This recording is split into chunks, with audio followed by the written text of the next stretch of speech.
Maths entertainment channel. வாங்க ஸ்டோரிக்குள்ளே போகலாம். ஒரு அழகான கிராமத்தில் சின்டூன்னு ஒரு ராஜா வாழ்ந்து வந்துச்சு. அது அந்த காட்டில் இருக்கிற எல்லா பறவைகளையும் வர சொல்லிச்சு. உடனே எல்லா பறவைகளும் வந்துருச்சு.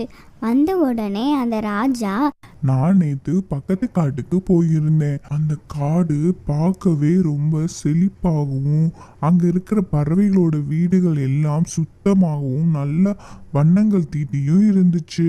அதே மாதிரி நம்ம காட்டுல இருக்கிற எல்லா பறவைகளும் அழகா சுத்தமாகவும் அழகான வண்ணங்களை தீட்டி வச்சிருக்கிறவங்களுக்கு நான் அதிக பழங்களும் பரிசுகளும் உங்களுக்கு தர தயாரா இருக்கேன் அப்படின்னு அந்த ராஜா கிளி சொல்லிச்சு. இது எல்லாத்தையும் கேட்டுக்கிட்டு இருந்த அந்த பறவைகள் எல்லாம் நம்ம தான் முதல் பரிசு வாங்கணும் அப்படின்னு நினச்சிக்கிட்டு ஒவ்வொரு பறவைகளும் அங்கேருந்து கிளம்பி அதுக வீட்டுக்கு போதுக. அப்போது